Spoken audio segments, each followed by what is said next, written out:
नमस्कार एवरीवन, शौर्य मापा में आप सबका स्वागत है। मैं आज जो आपसे बात करने वाली हूँ बहुत इंपॉर्टेंट टॉपिक पे बात करने वाली हूँ।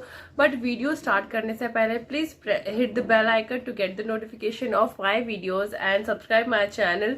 तो चलिए स्टार्ट करते हैं। आज जो टॉपिक है वो है गर्भावस्था का दूसरा महीना, प्रेगनेंसी का सेकेंड मंथ। इस मंथ में बेबी में क्या डेवलपमेंट होता है और मामाज में क्या क्या सिम्टम्स होते हैं उस बारे में बात करने वाली हूँ। पहले मैं इस वीडियोस को 2 पार्ट्स में बनाऊंगी। पहले पार्ट में मैं आज जो आपसे बात करने वाली हूँ वो है न्यू मामाज में क्या क्या सिम्टम्स होते हैं, हमें उन सिम्टम्स से कैसे डील करना है। और नेक्स्ट वीडियो में आपको बताऊंगी जो सेकंड पार्ट होगा उसमें कि बेबी में क्या क्या डेवलपमेंट होता है, बेबी हमारा किस हिसाब से ग्रो कर रहा होता है सेकंड मंथ में। तो आज शुरू करते हैं मामाज में क्या क्या चेंजेस हो रहे हैं, मामाज की बॉडी किस तरह से रिएक्ट कर रही है। बिकॉज हमारी न्यू मामा की बॉडी में हार्मोन्स का चेंजेस हो रहा है, हार्मोनल बदलाव हो रहे हैं, बीटा एससीजी हार्मोन बढ़ रहा है। इस हार्मोन के बढ़ने का मतलब है कि आपकी बेबी की ग्रोथ बिल्कुल बहुत अच्छी चल रही है।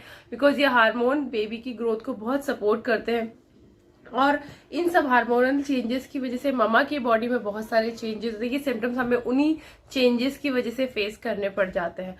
तो चलिए स्टार्ट करते हैं। सबसे पहला सिम्टम जो होता है वो है मॉर्निंग सिकनेस का। मॉर्निंग सिकनेस, जब भी आप सुबह उठते हैं तो आपको एक जी मचलता है, उल्टी जैसा फील होता है। बहुत लोग दिन भर वॉमिटिंग करते रहते हैं, उन्हें पानी भी पचना बहुत मुश्किल हो जाता है। और कुछ लेडीज को बिल्कुल कोई प्रॉब्लम नहीं होता, क्योंकि हर लेडी का जो बॉडी होता है वो अलग अलग होता है। किसी को बहुत ज्यादा सिम्टम्स होते हैं, किसी को बिल्कुल भी सिम्टम्स नहीं होते।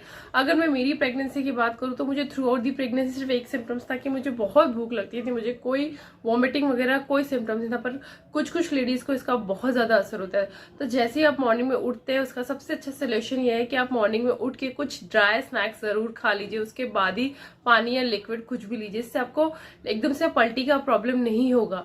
चाहे आप वो बिस्किट ले सकते हैं, रस्क ले सकते हैं, जो भी आपको पसंद हो ड्राई स्नैक्स वो आप ले लीजिए 1-2 पीस। उसके बाद ही उठिए और उसके बाद ही आप कुछ और खाइए पीजिए। इससे आपका खाली पेट नहीं रहेगा तो आपको एसिडिटी का प्रॉब्लम नहीं होगा और एकदम से उल्टी नहीं आएगी। ये एक पहला सोल्यूशन है। उसके बाद में आप दिन भर में एक आध बारी नींबू पानी पी सकते हैं। जो लेमन होता है उसकी स्मेल भी बहुत अच्छी लगती है आपको। वैसे पलटी नहीं आएगी, वैसे जी नहीं मचलेगा आपको। आप इलायची च्यू कर सकते हैं, कोई भी ऑरेंज कैंडी आप च्यू कर सकते हैं। इस सब को खाने से आपको आपका जो उल्टी जैसा मन है वो काफी हद तक रिलीफ मिलेगा आपको इससे। और आपको खाना एक साथ मत खाइए, 2-2 घंटे के आर में स्मॉल मील्स लीजिए, वो ज्यादा अच्छा रहेगा। क्योंकि इंस्टेड ऑफ एक साथ खाना खाएंगे एक तो उससे आपको टमी बहुत भरा भरा लगेगा, गैस का प्रॉब्लम हो सकता है। इसलिए आप थोड़े अमाउंट में खाना कीजिए, इससे आपको उल्टी भी नहीं आएगी, आपके बेबी को भरपूर पोषण भी मिलेगा। सेकंड जो सिम्टम होता है वो होता है मूड स्विंग्स। क्योंकि प्रोजेस्टेरॉन हार्मोन हमारी बॉडी में बढ़ रहा है, जिस वजह से हमारे मूड स्विंग्स बहुत ज्यादा होते हैं। हमें गुस्सा आएगा, कभी चिड़चिड़ाहट हो रही है, कभी रोना भी आ जाता है, कभी हम खुश हैं। पर ये सब चीजों से आपको डील करना पड़ता है। तो मैं आपके पूरे फैमिली मेंबर्स है और स्पेशली न्यू पापा से रिक्वेस्ट करूंगी कि आप मॉम को जितना ज्यादा टाइम दे पाए उतना अच्छा उन्हें घुमाइए फिराइए, स्ट्रेस फ्री रखिए और खुश रखिए। ये सबसे अच्छी मेडिसिन है प्रेगनेंसी एंजॉय करने के लिए कि आप जितना स्ट्रेस फ्री रहिए और खुश रहिए। थर्ड जो चीज होती है वो है आपको बार बार पी आएगी, यूरिनेशन का प्रॉब्लम बहुत होता है। आपने थोड़ा सा पानी पिया और आपको फिर यूरिनेशन के लिए जाना है, अभी आए अभी गए, ये प्रॉब्लम होती है। पर इनिशियली 3 मंथ्स ही होगी, उसके बाद में आपको ये प्रॉब्लम नहीं होगी। पर इसका मतलब ये नहीं है कि आपको पानी नहीं पीना, आपको बहुत सारा पानी पीना। जितना आप अपनी बॉडी को हाइड्रेटेड रखेंगे तो आपकी बेबी के लिए उतना ही बहुत अच्छा होगा।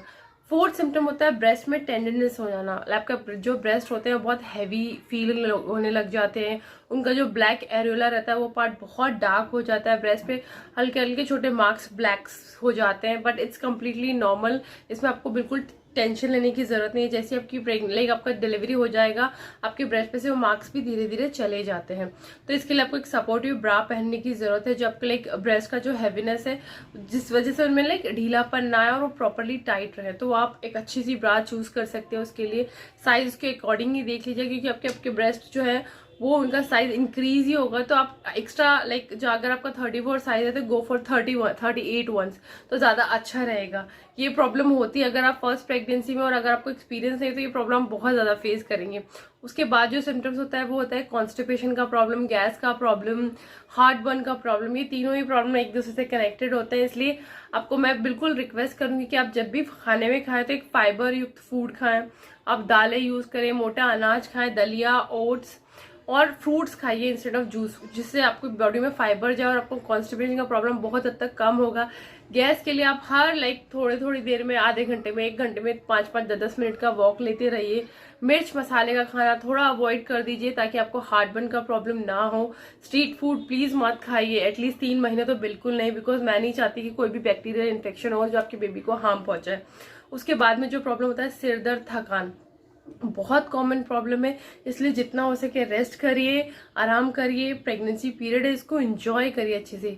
उसके बाद का जो एक सिम्टम होता है वो होता है वाइट डिस्चार्ज का प्रॉब्लम।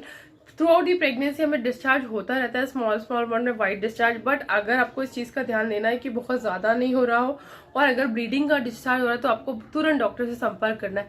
ये सारे सिम्टम्स होते हैं। कभी कभी ऐसा होता है कि हमें बिल्कुल भी भूख नहीं लग रही है, बहुत सारी लेडीज होती है, पर प्लीज अगर आपको भूख नहीं भी लग रही, जो आपका अच्छा हेल्दी खाने का मन हो रहा है घर में बनाइए और खाइए। थोड़े अमाउंट में खाते रहिए, भूखा रहने की बिल्कुल भी जरूरत नहीं। और अगर आपसे कुछ भी नहीं खाया जा रहा, सब कुछ आप निकाल दे रहे तो प्लीज अपने डॉक्टर से कंसल्ट करिए ताकि वो आपको मेडिसिन दे, ताकि क्योंकि आपके पेट में फूड रहना बहुत ज्यादा जरूरी है, तभी आपका बेबी ग्रो करेगा। बेबी को पोषण, न्यूट्रिशन मिलना बहुत ज्यादा जरूरी है और आपके लिए भी जरूरी है। मामा स्वस्थ तो बेबी स्वस्थ, इसलिए आपको अपना ध्यान रखना बहुत जरूरी है। आप खुश हो तो आपका बेबी हैप्पी है, आपका बेबी अब हर तरह से आपसे कनेक्टेड है, तो आप जैसा फील करोगे आपका बेबी वैसे ही फील करने वाला है। ये सारे सिम्टम्स है जो आपको थ्रू आउट 2nd मंथ में फेस करने पड़ते हैं। इनसे डील कैसे करना है ये भी मैंने आपको बता दिया, तो ज्यादा टेंशन लेने की जरूरत नहीं है। यूं ही निकल जाते हैं 9 महीने, कहने को है मुझे पता है, बट इतना आसान नहीं होता। जो मामा फेस कर रही होती है उसके लिए बहुत मुश्किल होता है, बट ट्रस्ट मी, एंजॉय करिए पूरा पीरियड। और please family members and specially husband, please take care of a wife. आपको उनको आपके सपोर्ट की बहुत ज्यादा जरूरत है इस टाइम पे। Thank you so much. अपने बेबी के फ्यूचर प्लानिंग की तैयारी करिए।